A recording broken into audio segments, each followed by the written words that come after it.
সম্মানিত বিনিয়োগকারী, আজ জানব বাংলাদেশ পুঁজিবাজারের বস্ত্র খাতের জেড ক্যাটাগরির শেয়ারগুলো সম্পর্কে। সুদিনের আভাস মিলছে বাংলাদেশের তৈরি পোশাক খাতে মিয়ানমার এবং ভারতের বিপুল পরিমাণে রপ্তানি আদেশ বাংলাদেশে স্থানান্তরিত হচ্ছে।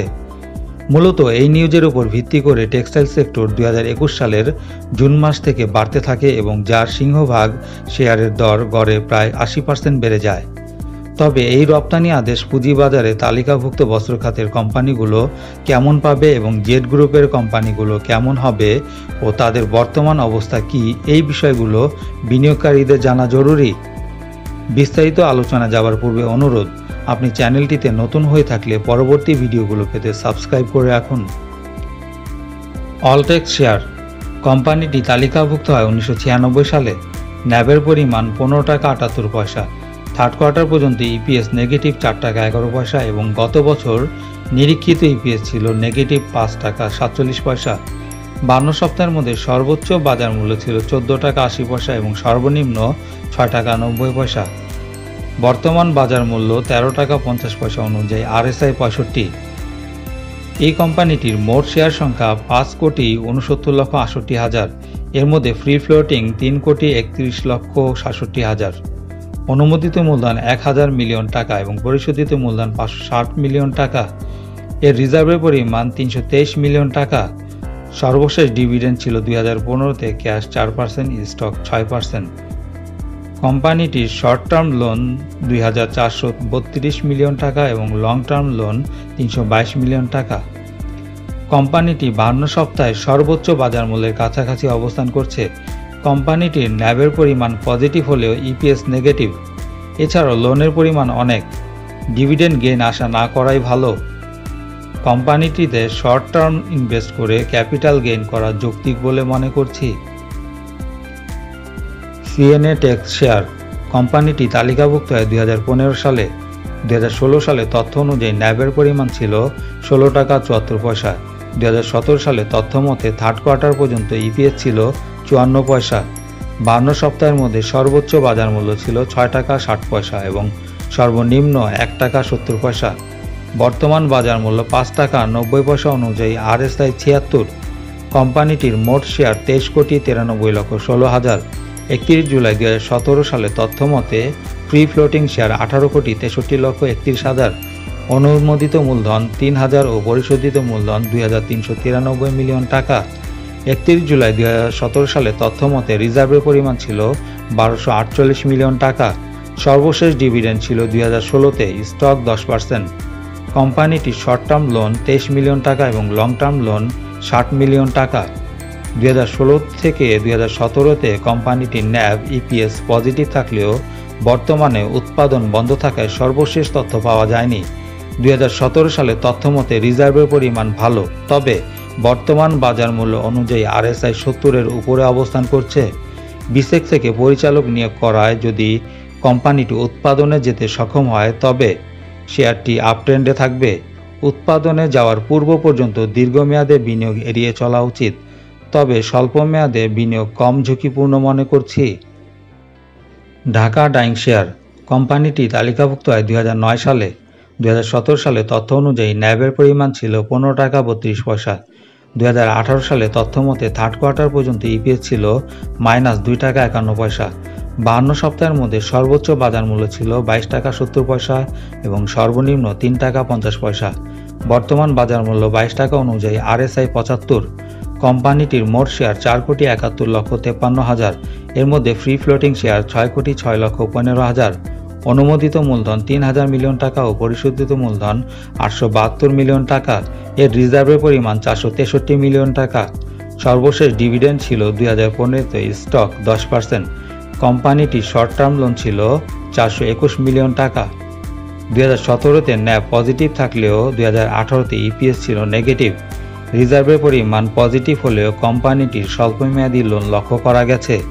কোম্পানিটির বর্তমান বাজার মূল্য অনুযায়ী RSI 70-এর উপরে অবস্থান করছে এবং 52 সপ্তাহের সর্বোচ্চ বাজার মূল্যের কাছাকাছি অবস্থান করায় শেয়ারটিতে দীর্ঘমেয়াদে বিনিয়োগ করা ঝুঁকিপূর্ণ মনে করছি। দুলামিয়া কটন শেয়ার কোম্পানিটি তালিকাভুক্ত হয় 1989 সালে। ন্যাবের পরিমাণ ছিল -36 টাকা 25 পয়সা। থার্ড কোয়ার্টার পর্যন্ত ইপিএস -46 পয়সা। 52 সপ্তাহের মধ্যে সর্বোচ্চ বাজার মূল্য 107 টাকা 40 পয়সা এবং সর্বনিম্ন 38 টাকা 20 পয়সা। বর্তমান বাজার মূল্য 54 টাকা 10 পয়সা অনুযায়ী RSI 64। কোম্পানিটির মোট শেয়ার 75,56,600। ফ্রি ফ্লোটিং শেয়ার 50,62,166টি। অনুমোদিত মূলধন 300 ও পরিশোধিত মূলধন 76 মিলিয়ন টাকা। এর রিজার্ভের পরিমাণ -349.5 মিলিয়ন টাকা। কোম্পানিটি কখনোই কোনো প্রকার ডিভিডেন্ড এবং রাইট শেয়ার ইস্যু করেনি। কোম্পানিটির লোন ছিল শর্ট টার্ম 248 মিলিয়ন টাকা এবং লং টার্ম 71 মিলিয়ন টাকা। কোম্পানিটির শেয়ার সংখ্যা কম হলেও এর ন্যাভ ইপিএস রিজার্ভ নেগেটিভ। 52 সপ্তাহে সর্বোচ্চ বাজার মূল্যের মাঝামাঝি অবস্থান করায় শেয়ারটিতে দীর্ঘমেয়াদে বিনিয়োগ করা ঝুঁকিপূর্ণ মনে করছি, তবে বাজার আপট্রেন্ডে থাকায় স্বল্পমেয়াদে প্রফিট টেক করতে পারবেন বলে আশা করছি। Family tech share. কোম্পানিটি তালিকাভুক্ত হয় 2013 সালে। ন্যাবের পরিমাণ 11 টাকা 48 পয়সা। সেকেন্ড কোয়ার্টার পর্যন্ত ইপিএস -13 পয়সা এবং গত বছরে নিরীক্ষিত ইপিএস ছিল -15 পয়সা। 52 সপ্তাহের মধ্যে সর্বোচ্চ বাজার মূল্য ছিল 6 টাকা এবং সর্বনিম্ন 1 টাকা 80 পয়সা। বর্তমান বাজার মূল্য 5 টাকা 30 পয়সা অনুযায়ী RSI 43। কোম্পানিটির মোট শেয়ার 35,41,60,000। এর ফ্রি ফ্লোটিং শেয়ার 33,99,23,000। এর অনুমোদিত মূলধন 4,000 ও পরিশোধিত মূলধন 3,542 মিলিয়ন টাকা। এর রিজার্ভের পরিমাণ 523.9 মিলিয়ন টাকা। সর্বশেষ ডিভিডেন্ড ছিল 2018-তে, স্টক 5%। কোম্পানিটির শর্ট টার্ম লোন 320 মিলিয়ন টাকা। ইপিএস নেগেটিভ হলেও ন্যাব পজিটিভ। 52 সপ্তাহে সর্বোচ্চ বাজার মূল্যের কাছাকাছি অবস্থান করলেও RSI মাত্র 43। রিজার্ভের পরিমাণ পজিটিভ হলেও কোম্পানিটি স্বল্পমেয়াদী লোন লক্ষ্য করা গেছে। এর ফ্রি ফ্লোটিং শেয়ার সংখ্যা অনেক বেশি। বিসেক থেকে পরিচালক নিয়োগ করায় যদি কোম্পানিটি উৎপাদনে যেতে সক্ষম হয় তাহলে শেয়ারটি আপট্রেন্ডে থাকবে।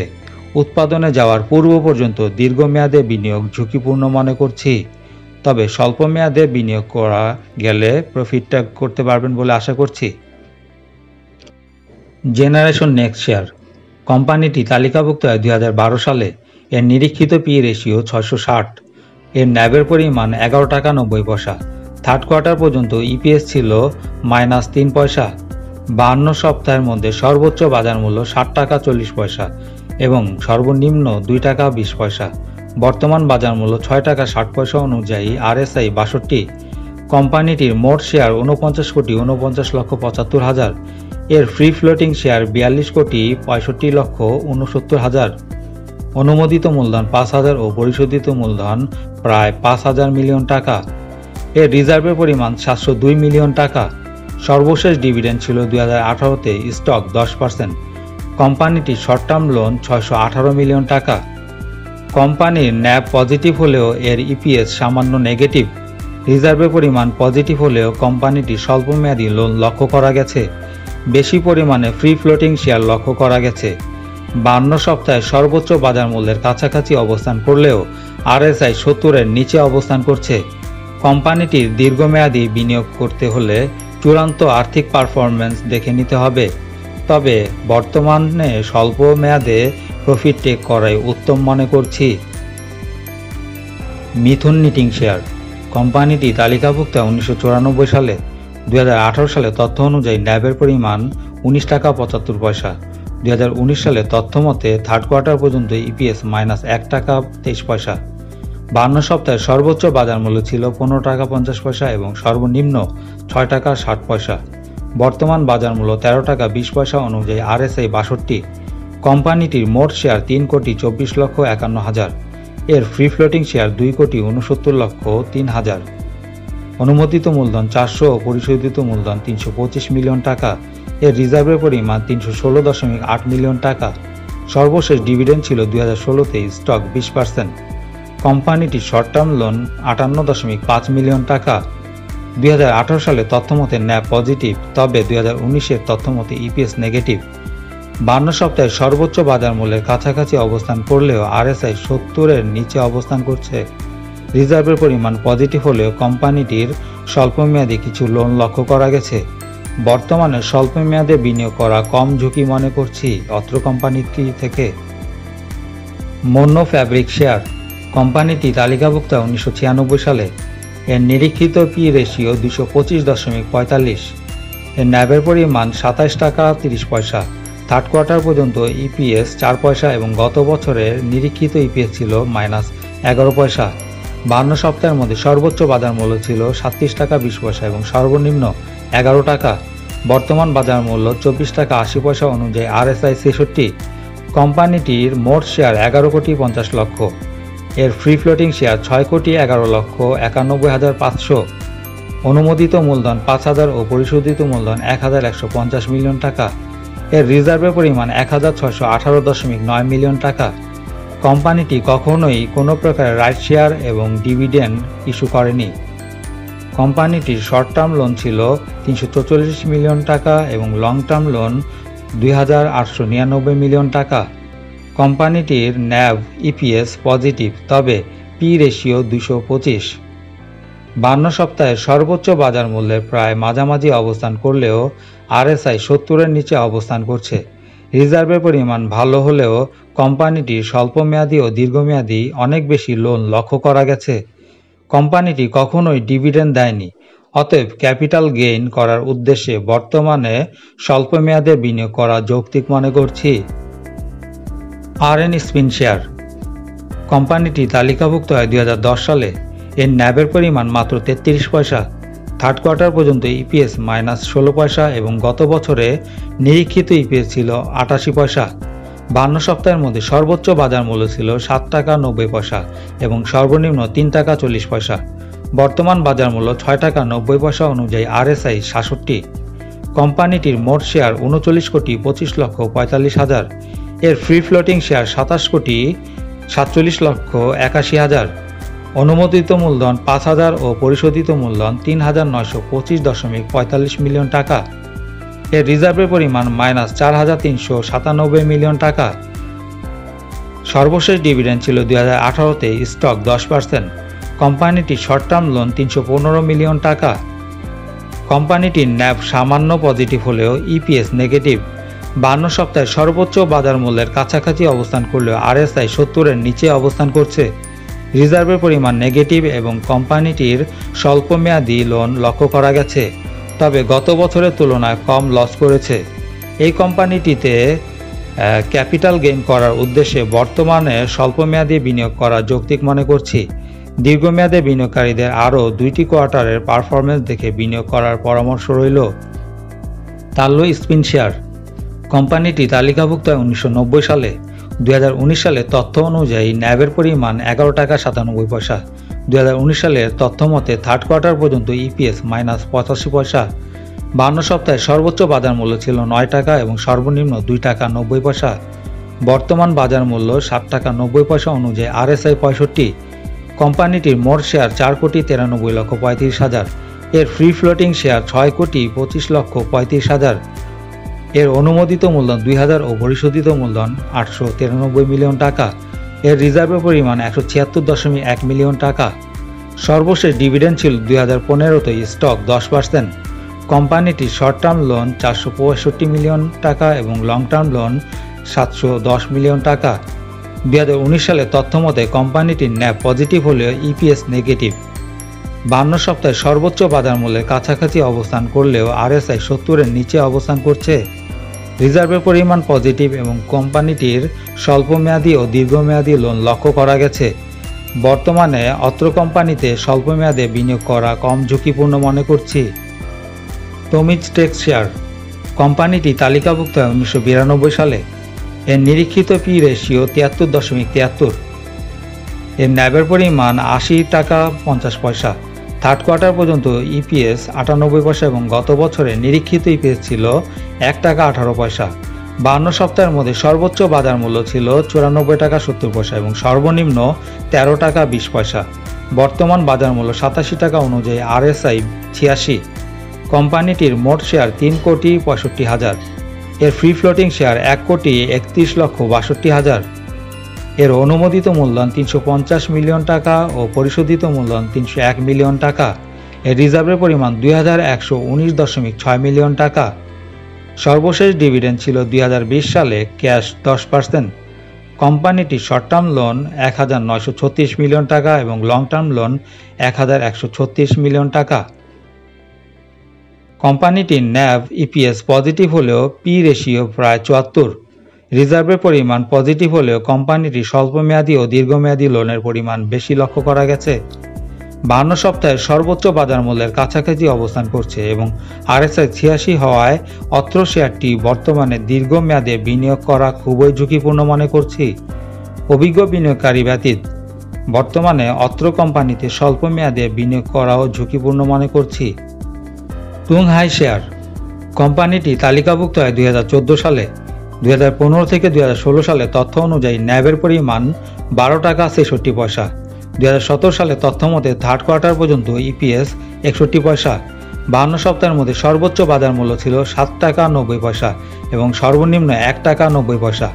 বর্তমান বাজার মূল্য 6 টাকা 80 পয়সা অনুযায়ী আরএসআই 69। কোম্পানিটির মোট শেয়ার 10 কোটি 66 লক্ষ 53 হাজার। এর ফ্রি ফ্লোটিং শেয়ার 7 কোটি 46 লক্ষ 14 হাজার। এর অনুমোদিত মূলধন 1500 মিলিয়ন টাকা এবং পরিশোধিত মূলধন 1066.53 মিলিয়ন টাকা। এর রিজার্ভের পরিমাণ 217.2 মিলিয়ন টাকা। সর্বশেষ ডিভিডেন্ড ছিল 2016-তে স্টক 10%। কোম্পানিটির শর্ট টার্ম লোন ছিল 362 মিলিয়ন টাকা এবং লং টার্ম লোন 126 মিলিয়ন টাকা। 2015 থেকে 2016 সালে তথ্য মতে কোম্পানিটির ন্যাব পজিটিভ এবং 2017-তে ইপিএসও পজিটিভ ছিল। কোম্পানিটি 52 সপ্তাহের সর্বোচ্চ বাজার মূল্যের কাছাকাছি এবং আরএসআই 70-এর পাশেই অবস্থান করছে। রিজার্ভের পরিমাণ পজিটিভ হলেও কোম্পানিটির স্বল্প ও দীর্ঘমেয়াদী লোন লক্ষ্য করা গেছে। বিসেক থেকে পরিচালক নিয়োগ করায় যদি কোম্পানিটি উৎপাদনে যেতে সক্ষম হয় তবে শেয়ারটি আপট্রেন্ডে থাকবে। উৎপাদনে যাওয়ার পূর্ব পর্যন্ত দীর্ঘমেয়াদে বিনিয়োগ ঝুঁকিপূর্ণ মনে করছি, তবে আশা করা যায় অভিজ্ঞ বিনিয়োগকারীরা স্বল্প মেয়াদে বিনিয়োগ করে কম ঝুঁকি নিয়ে প্রফিট টেক করতে পারবেন। অত্র কোম্পানিগুলো সম্পর্কে আমার সামগ্রিক মতামত হচ্ছে, বিসেক কর্তৃক জেড গ্রুপের কিছু কোম্পানির পরিচালক নিয়োগ এবং অত্র খাতের অন্য কোম্পানিগুলোর আর্থিক পারফরমেন্স ভালো হওয়ায় জেড গ্রুপের শেয়ারগুলো ইতিবাচক ধারায় থাকবে। যদিও জেড গ্রুপের শেয়ারগুলোর অ্যাভারেজ আর্থিক পারফরমেন্স খুবই নেতিবাচক, তবুও বিপুল পরিমাণ রপ্তানি আদেশের নিউজ থাকায় সার্বিক বস্ত্র খাত আপট্রেন্ডের ফলে আশা করছি জেড গ্রুপের উপর ইতিবাচক প্রভাব অব্যাহত থাকবে। কোম্পানিগুলোর উল্লেখিত তথ্যের সর্বশেষ আপডেট ছিল 24 জুলাই 2021 সাল পর্যন্ত। আমার দেয়া বিশ্লেষণে কোম্পানিগুলোর শেয়ার ক্রয় বিক্রয়ের কোনো দিক নির্দেশনা প্রদান করা হয়নি। অত্র শেয়ার ক্রয় বিক্রয় এবং এর ফলে সৃষ্ট লাভ ক্ষতির যাবতীয় দায় দায়িত্ব বিনিয়োগকারী নিজে বহন করবেন। অত্র চ্যানেলে দায়িত্বশীল কাউকে কোনো অবস্থাতেই দায়ী করা যাবে না। শেয়ার বাজার বিষয়ক বিভিন্ন প্রশ্নের উত্তর নিয়মিত পেতে চ্যানেলটি সাবস্ক্রাইব করুন এবং পাশে থাকা বেল আইকনটি ক্লিক করুন আর লাইক শেয়ার কমেন্ট করতে ভুলবেন না।